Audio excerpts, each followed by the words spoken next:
They called it a fresh start, a place where neighbors waved hello and kids played in cul-de-sacs. But what didn't they tell me? This neighborhood had rules. Rules written in ink and enforced in blood. That morning they came for me. Not the police, not the FBI, the HOA. Overgrown grass? A truck parked too long in my own driveway? 50. 0 in fines. But here's what Karen Whitmore didn't know. I owned the only road into this neighborhood, and they just declared war on the wrong man. After my wife passed, this house was all I had left. Every brick, every blade of grasset was ours. But the HOA saw it differently. To them, I wasn't a grieving widower. It was a problem to erase. They took Daisy, locked her in a van for neighborhood safety. That's when I realized this wasn't about rules. This was about power, and I was done playing nice. Where are you watching from? Drop it in the comments, and please don't forget to subscribe. And stay tuned, because what happened next? Let's just say Karen Whitmore never saw it coming. I'm Walter Grady, the black man, a retired engineer, a widower, and for the longest time, I thought I'd seen it all. I spent decades designing bridges and roads, solving problems, and building connections literally and figuratively, but nothing prepared me for what I was about to face in this neighborhood. After my wife passed away, I needed a fresh start. The memories in our old home were too much to bear. So I packed up my life and moved here to what I thought would be a quiet, peaceful neighborhood where I could heal and start over. This house wasn't just bricks and mortar to meet, it was my sanctuary. Every corner held the promise of peace. Every blade of grass felt like a fresh beginning. But little did I know that peace would be shattered by the very people meant to uphold it, the HOA. It started small at first warnings about my lawn not being green enough or my trash cans being left out too long after pickup day. I thought, okay, fair enough. I figured these were just minor inconveniences that came with living in an HOA community. But then came the fines for things that didn't even make sense, parking my truck in my own driveway, not trimming my hedges to their exact specifications. Before I knew it, those fines ballooned to 50, 0. Karen Whitmore, the HOA president, was relentless. She seemed determined to make an example out of me, as if punishing me would somehow prove her authority over everyone else in the neighborhood. Karen's voice echoes over footage of her speaking at an HOA meeting. We cannot allow violations like this to go unchecked. Rules are rules. At first, I tried reasoning with them. I explained that my truck was parked there because it didn't fit in my garage. I showed them receipts for lawn care services, proving that my grass was being maintained. But none of it mattered. They weren't interested in solutions. They wanted control. It became clear that this wasn't about keeping up appearances or maintaining community standards. It was about power. And Karen Whitmore wielded that power like a weapon. I couldn't take it anymore. The fines, the harassment, the constant feeling that I was being watched every second of every day. So I started digging through every document I had about this property deeds, contracts, anything that might give me some leverage against them. And that's when it hit me.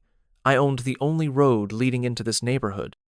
Years ago, when I bought this property, I didn't think much about that little detail, and the deed the road access clause seemed insignificant at the time. But now, it was about to become my greatest weapon. Inside, a black SUV parked across the street. Two men in uniform step out, clipboard in hand, and begin inspecting my property. I watched from my porch, my expression a mix of confusion and irritation. At first, I thought they were just doing their job checking on the neighborhood, making sure everything was in order. But then I noticed something strange.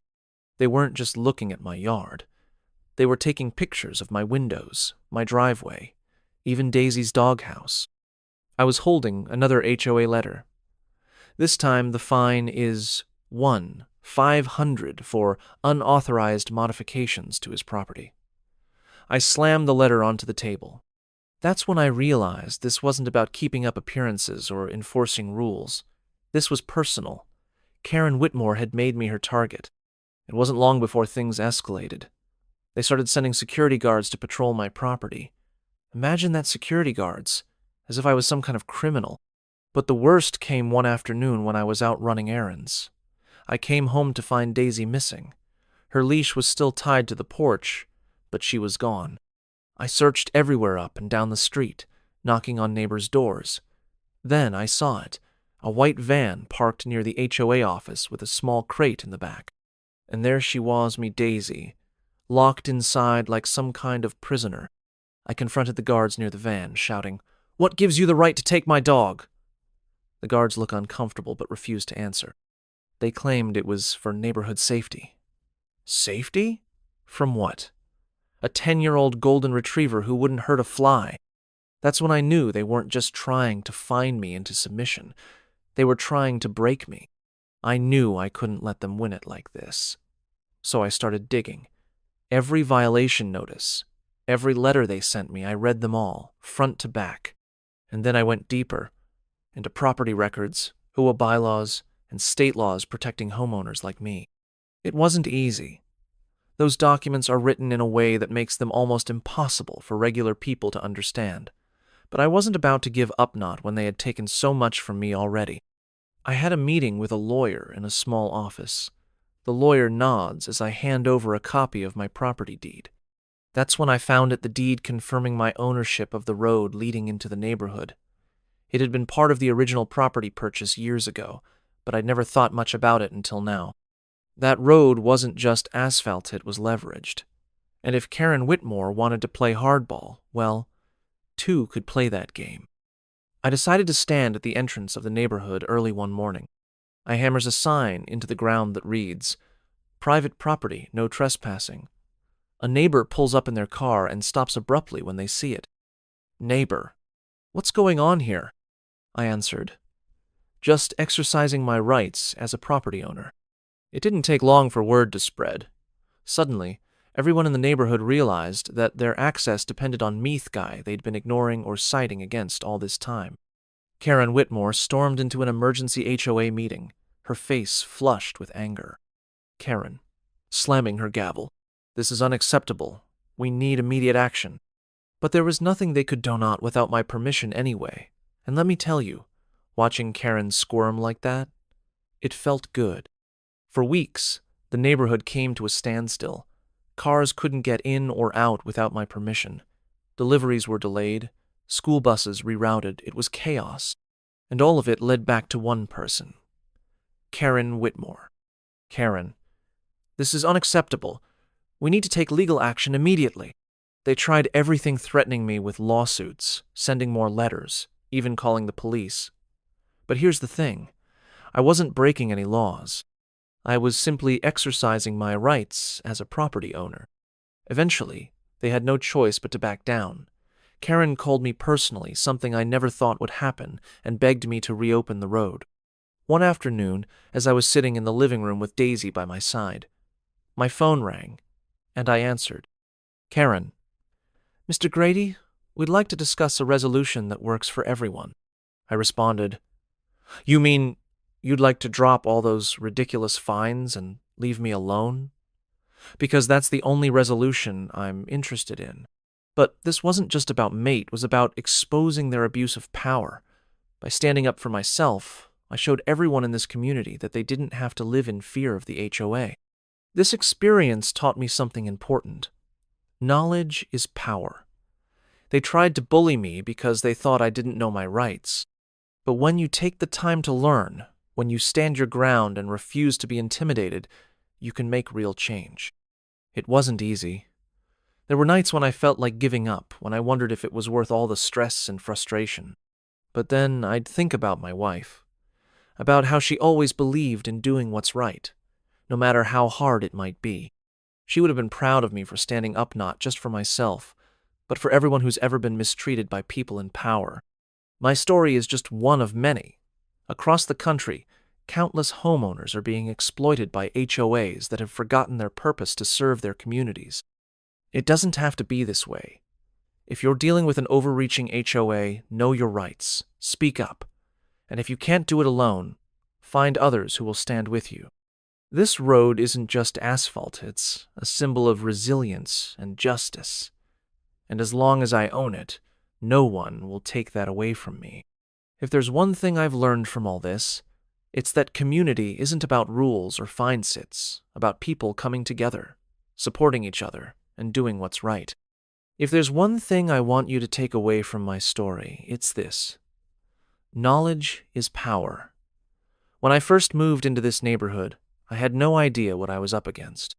I thought I could trust the HOA to act fairly and in the best interests of the community.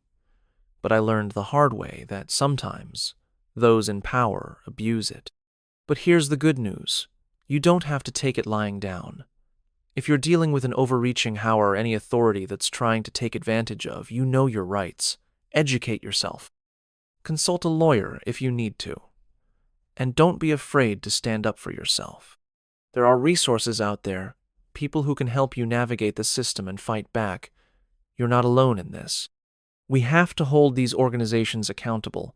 HOAs were created to serve us, not the other way around. And when they forget that, it's up to us to remind them. This road isn't just a piece of land. It's a symbol of resilience and justice. It represents every homeowner who's ever been told they don't matter. Every person who's ever been bullied into silence by people in power. For me, this road is more than asphalt and concrete's my legacy. It's proof that when you stand your ground and refuse to back down, you can make a difference not just for yourself, but for everyone around you. In the end, what matters most isn't rules or regulations, it's community. It's people coming together, supporting each other, and standing up for what's right. Thank you for watching my story. If it inspired you or gave you hope, share it with someone who might need it. And remember, no matter how big or powerful your opponent may seem, you have more strength than you realize.